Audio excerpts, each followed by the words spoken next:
नमस्कार, सत श्री अकाल। वीज़ा डेस्टिनेशन में आपका बहुत बहुत स्वागत है। आशा है कि आप अच्छे होंगे और मेरा नम्र निवेदन है कि इस वीडियो को सब्सक्राइब करें और बेल आइकन दबाएं, जिससे कि आगे वाले वीडियो का डिस्क्रिप्शन आपको मिल सके।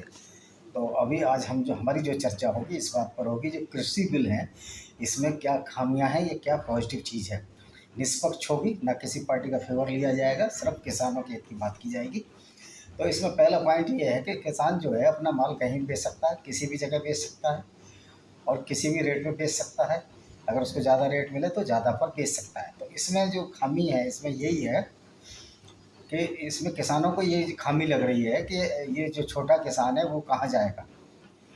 छोटा किसान है कहाँ जाएगा। तो ऐसा भी मध्य प्रदेश में हुआ है कि जो बड़े बिजनेसमैन है या बड़ी कंपनियां हैं, कारगिल है या अडानी है, जो भी कोई XYZ, कोई ना कोई तो बिजनेस करेगा। अब अगर अडानी नहीं होगा तो कोई और आ जाएगा। तो ये खाली एक इंगित करना कि अडानी और अंबानी को देश बेच दिया जाएगा, ये समर्था गलत बात है।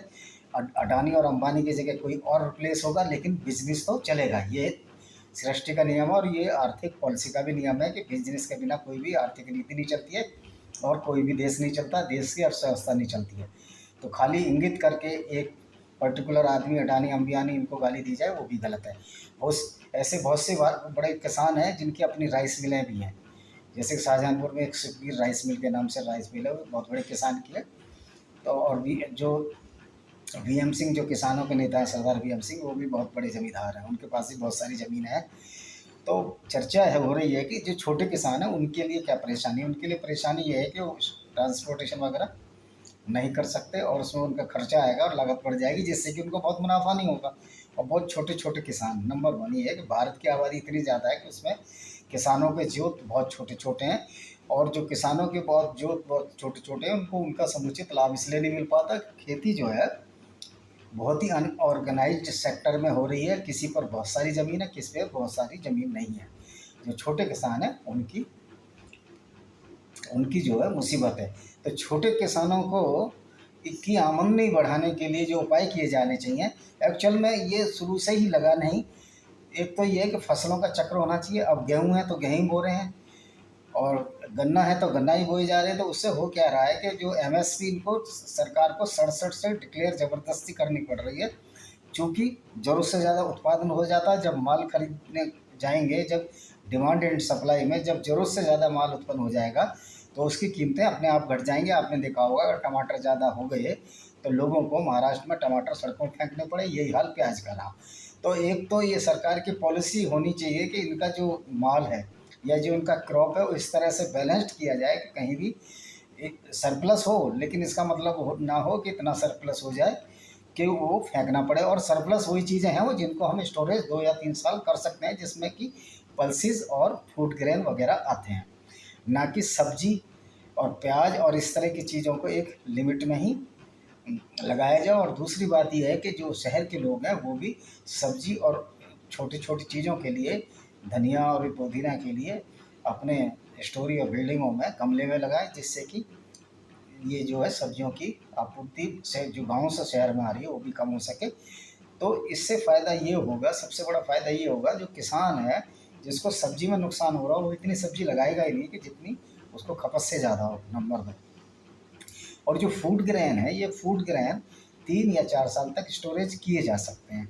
लेकिन इसमें क्या है कि अगर ज़रूरत से ज़्यादा उत्पादन हो जाता है तो फिर सरकार के एक लिमिट है, उससे ज़्यादा ये खरीद नहीं सकती है। तो ये किसानों को भी चाहिए कि इस तरह के जो है ये लोग काम करें कि जिससे कि इनकी फसल जो है अच्छे ऊँचे और दामों पर बिके। और दूसरी है कि छोटे किसानों के लिए कोई नीति सरकार ने अभी तक नहीं बनाई है।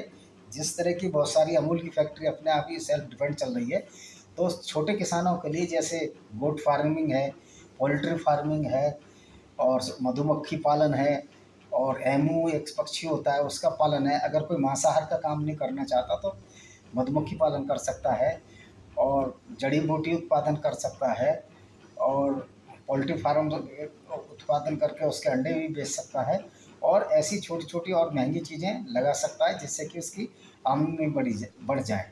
और छोटे छोटे प्लांट मधुमक्खी पालन तो बहुत ही अच्छा धंधा है। और छोटा मोटा घी या बनाने का अगर वो गाय रखेगा या भैंस रखेगा तो दूध का भी प्लांट लगा सकता है, या दूध जो है अमूल डेयरी को भी दे सकता है। तो काव पालन पशुपालन पर भी ध्यान दें, जिससे इनकी बढ़ेगी, क्योंकि ज़मीन तो थोड़ी है, वो तो घटती जा रही है और घटती ही चली जाएगी।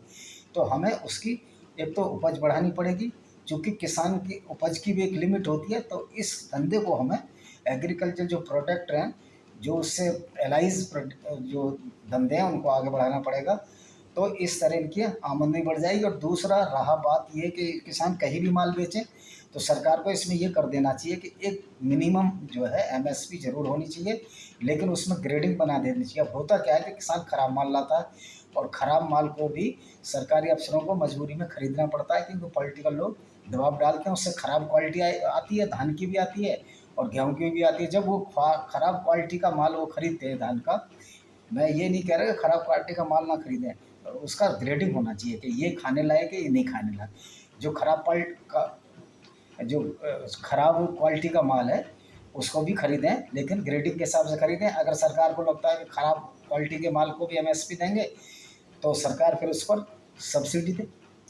मान लिया 1200 है मार्केट रेट, और खरीदना है गेहूँ 2005 में, तो 800 की सब्सिडी सरकार किसान को दे, अपने खाते से दे। क्योंकि नीरव मोदी हज़ारों करोड़ लेकर भाग जाता है, बहुत सारे लोग हज़ारों, तो किसान को सब्सिडी दे। इस तरह उनकी आमदनी बढ़ेगी, और उनके ग्रेडिंग में भले ही वो 3rd ग्रेड लिखा जाएगा, लेकिन उनको पैसा पूरा मिल जाएगा। और किसान की सब्सिडी, उसमें एक कॉलम होना चाहिए, और किसान को वार्निंग दी जाएगा आगे से अपनी क्वालिटी अच्छा रखे। लेकिन इसी को सुधारने के लिए फिर गवर्नमेंट ने कॉन्ट्रैक्ट फार्मिंग की व्यवस्था की है, जो कि दूसरे नंबर का पॉइंट है। उसमें ये कहा गया है कि जो कॉन्ट्रैक्ट करेगा, बड़ी कंपनी कॉन्ट्रैक्ट करेगी, या बहुत बड़ा जो भी मल्टीनेशनल कंपनी कॉन्ट्रैक्ट करेगी, वो पूरी जिम्मेदार है अगर उसकी फसल ख़राब होती है, चाहे वो कितनी भी ख़राब हो जाए, वो पूरे पैसे किसान को देगी, और किसान तो खाली कॉन्ट्रैक्ट कर लेगा। तो कॉन्ट्रैक्ट में भी कुछ बातें होनी चाहिए, इस तरह की बातें होनी चाहिए कि इसकी धरती की उपज क्षमता क्या है, और ये कितना कितना इस कमोडिटी को दे सकती है, चाहे वो गन्ना हो, चाहे वो पल्सेस हो, मतलब दालें हों, चाहे ऑयल सीड हो, चाहे तिलहन हो, चाहे दलहन हो, चाहे कि फूड ग्रेन हो, चावल, बाजरा, मक्का, ज्वार और गेहूँ जैसी चीज़ें। तो इस तरह का इनका कैटेगराइजेशन होना चाहिए। और इसमें जो है कॉन्ट्रैक्ट फार्मिंग में किसानों को ये, इसमें भी एक मिनिमम सपोर्ट प्राइस तो रखनी पड़ेगी इनको, क्योंकि फिर वो कॉन्ट्रैक्ट फार्मिंग में वो कंपेयर करने लगेंगे, और छोटे छोटे किसान तो कॉन्ट्रैक्ट कर ही नहीं पाएंगे, उनको तो ब्लैकमेलिंग किया जाएगा। तो कॉन्ट्रैक्ट फार्मिंग में भी एक मिनिमम सपोर्ट प्राइस हो, और ग्रेडेशन उसका यही माना जाए कि कंपनी को ए ग्रेड के हिसाब से कॉन्ट्रैक्ट फार्मिंग करनी है। अगर बी ग्रेड या सी ग्रेड का माल होता है, तो उसकी भरपाई कंपनी करेगी, कॉन्ट्रैक्ट नहीं है। अगर किसान का पैसा 3 महीने के अंदर नहीं दिया जाता है, या उससे पहले 3 तो मैक्सिमम रहे, तो उस पर कंपनी पर कम से कम उस जो कॉन्ट्रैक्ट किया है उसका ब्याज तो दिया ही जाएगा 3 महीने का, और उस पर पेनल इंटरेस्ट भी लगाया जाए, या जुर्माना लगाया जाए, जो कि पर बीघा, पर एकड़, या जो भी परसेंटेज है, जो कॉन्ट्रैक्ट का जो परसेंटेज है, उसका कम से कम 10-12% जुर्माना लगाए, जिससे कंपनी 3 महीने में पेमेंट करती है। और 3 महीने में भी वो अपना इंटरेस्ट, फसल पकने के बाद 3 महीने के अंदर वो अपना जो है इंटरेस्ट पे करेगी। अगर वो 90 दिन का भी इंटरेस्ट पे करे, अगर वो 10 या 15 दिन में दे देती है, तब तो कोई बात नहीं है। तो इस पर भी कार्रवाई होनी चाहिए। दूसरा है कि वेयर हाउसिंग में, यानी कि भंडारण जो है, अब कितनी भी लिमिट से हम किसान कर सकते हैं। तो राकेश टिकैत जी ने एक बात कही थी कि वेयर हाउसों की ज़रूरत क्या है, उनको शायद मालूम नहीं है। अभी भी बहुत सारा गेहूँ प्लिंथ पे, ओपन में प्लिंथ पर रखा जाता है, चट्टों में लगा के रखा जाता है, और बहुत सारा गेहूँ ख़राब हो जाता है, ट्रांसपोर्टेशन में भी ख़राब हो जाता है। तो बजाय इसके कि ये ट्रांसपोर्टेशन में इधर से उधर ख़राब हो, तो अब जो है एफसीआई को, या जो भी कंपनी जो है, प्राइवेट कंपनियां हैं या सरकारी प्लेयर हैं, उनको उस गेहूं को वहीं पर ही, उसको जहां खरीदते हैं, या किसान के यहीं जाके अगर खरीदते हैं, उसको वहीं ऐसी पैकिंग में किया जाए जिससे कि उसमें ना कीड़ा लगे, ना वो बिखरे। अभी होता क्या है, ये जो आपके जूट बैग है, जूट बैगों में ये कमोडिटी ट्रांसपोर्ट की जाती है, खासतौर पे एफसीआई द्वारा। तो इन जूट बैगों का प्रचलन बंद किया जाए, लेकिन इनका प्रचलन बंद ना करने की एक वजह यह है कि अगर हम जूट बैगों को प्रचलन नहीं करेंगे, और जूट बैगों को पूरी तरह से बंद कर देंगे, तो उसमें क्या होगा, जो गेहूँ 3-4 या 2 साल के लिए रखा है, उसमें एरेशन हो नहीं पाएगा, वायु लगेगी नहीं, उसका जर्मिनेशन ख़त्म हो जाएगा।